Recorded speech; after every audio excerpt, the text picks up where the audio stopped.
किसी के नाम लेने और न लेने से हकीकत में तुम्हारे अंदर कोई परिवर्तन नहीं आया। ये तुम्हारा मोह है, ये तुम्हारा भ्रम है, ये तुम्हारी अपनी झूठी मान्यता है, जिसके कारण तुमने इसे पाल लिया और अपने आप को दुखी बनाते हो। आध्यात्मिक दृष्टि रखो, मान अपमान से परे अपने आप को महसूस करो, किसी के सम्मान और तिरस्कार से प्रभावित मत हो। कोई सम्मान करे विनम्रता से स्वीकार करो, और कोई तिरस्कार करे सहज भाव से नजरअंदाज करो। यही तो सुखी होने का मंत्र है, और ये प्रार्थना रोज करो। मैं सबका सत्कार करूं, मैं कभी किसी का तिरस्कार न करूं, ये मन में भाव लाओ। और कोई मुझे तिरस्कृत करे तो अपने आप को तिरस्कृत महसूस न करूं, क्योंकि मेरे स्वरूप को तो कोई तिरस्कृत कर ही नहीं सकता। मेरी आत्मा का एक प्रदेश भी इधर से उधर नहीं हो सकता। ये भाव मन में जगाइए, अभी थोड़ी देर बाद में कराऊंगा। अब दूसरा है प्रतिक्रमण, जो दूसरा चरण। रात सोने से पहले आप देखिए, आज मैंने किसी की तिरस्कार तो नहीं किया, किसी की उपेक्षा तो नहीं की, किसी को अपमानित तो नहीं किया, किसी से कटु वचन तो नहीं कहे। यदि कहे, उसकी छवि को याद करे, हे आत्मन, मैंने तुम्हारे साथ आज उपेक्षापूर्ण व्यवहार किया, ये मेरी अज्ञानता थी, ये मेरा दोष था, मैं तुमसे हृदय से क्षमा मांगता हूं, तुम भी मुझे क्षमा करो। परोक्ष ही सही, मैं तुमसे क्षमा मांगता हूं और तुम भी मुझे क्षमा करो।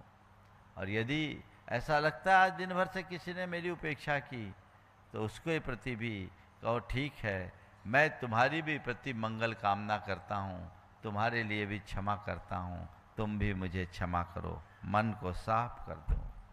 ध्यान रखना, उपेक्षा को उपेक्षा से दूर नहीं कर सकते, उपेक्षा को उदारता से दूर किया जा सकता है। जो तुम्हारी उपेक्षा करे, तुम उसके प्रति उदार बन जाओ, कल वो तुम्हारे साथ हो जाएगा, तुम्हारा प्रेमी बन जाएगा। और उपेक्षा को उपेक्षा से दूर करोगे तो ये तो आग में घी डालने का काम होगा। दूरी तो दूरी को बढ़ाएगी। इसको बदलिए। फिर प्रत्याख्यान, तीसरा चरण। ये संकल्प लीजिए, आज मैं सबका सम्मान करूंगा, सबका सत्कार करूंगा, सबको संभाव से देखूंगा, किसी की उपेक्षा, बुद्धिपूर्वक किसी की उपेक्षा नहीं करूंगा, सभी की आत्म सत्ता को स्वीकार करते हुए समानता का व्यवहार करूंगा। ये भाव मन में जगाइए। और सामायिक, जैसा मैं हूं वैसे सब है, तत्वतः सभी समान हैं, किसी की आत्म सत्ता में कोई कमी नहीं, कोई ऊंच नीच नहीं, कोई बड़ा छोटा नहीं, कोई अपना पराया नहीं, कोई सगा और दगा नहीं, सब सम है, सब समान है, सबकी आत्मा एक समान है, सब उस आत्म तत्व स्वरूप है। मैं उस स्वरूप को ध्यान रखता हूँ। क्या है? जो मैं हूँ वही सब है। सोहम सोहम सोहम। जो मेरी आत्मा है वही सबकी आत्मा है। इस आत्मा का स्मरण तो कुछ करे, अपने स्वरूप में तो डूबने की कोशिश करे। जब तक ऐसी आध्यात्मिकता का संचार नहीं होगा, जीवन में बदलाव नहीं होगा। मनुष्य की सबसे बड़ी दुर्बलता कि वह उन्हीं में उलझा रहता है जो वो नहीं है। उससे बाहर निकलिए और अपने जीवन को बेहतर बनाने का यत्न कीजिए। भावना योग इसमें बड़ा महत्वपूर्ण स्थान रखता है। रोज चाहे तो आप भावना योग करिए, आप लिखिए, प्रार्थना कीजिए, हे प्रभु, मैं अपने जीवन में कभी किसी की उपेक्षा न करूं, सबका सत्कार करूं और अपने आप को कभी उपेक्षित महसूस न करूं।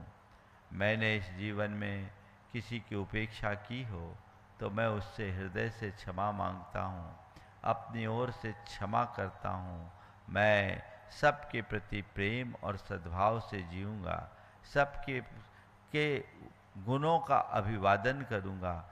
किसी की उपेक्षा भी नहीं करूँगा और मैं सब में एक सी आत्मा का दर्शन करता हूँ, सबके प्रति समत्व का भाव रखता हूँ। मैं सबके प्रति समभाव रखकर अपनी आत्मा में जीना चाहता हूँ। मैं शुद्ध आत्मा हूँ, मैं सहज आत्मा हूँ, मैं शांत आत्मा हूँ।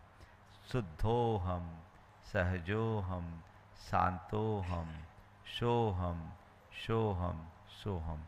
बस ये भाव अपने मन में ले आओ, आपको उपेक्षा से बचाएगा और आप उपेक्षित होने से बच जाएंगे, जीवन बेहतर बन जाएगा। बंधुओं, प्रवचन की श्रृंखला लगातार चल रही है।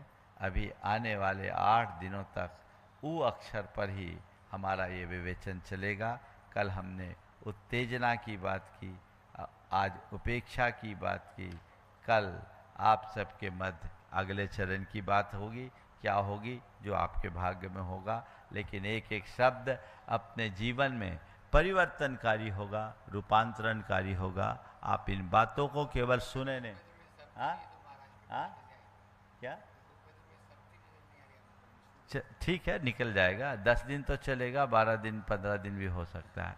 तो आप नियमित इसको गहराई से सुने नहीं। ये प्रवचन सुनने के नहीं, जीने के हैं, जीवन में उतारने के लिए है। इसे बदलाव लाएं तो बहुत बड़ा परिवर्तन आ सकता है। बंधुओं, आने वाले दशलक्षण के दिनों में श्रावक संस्कार शिविर की सूचना आप सबको दे दी गई। ये एक आध्यात्मिक प्रयोगशाला है।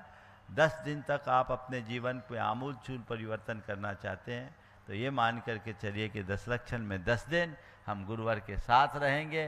पूरे शिविर में अपनी सहभागिता शुरू कर दें। आज से ही अपना अपना नामांकन लोग शुरू कर दें।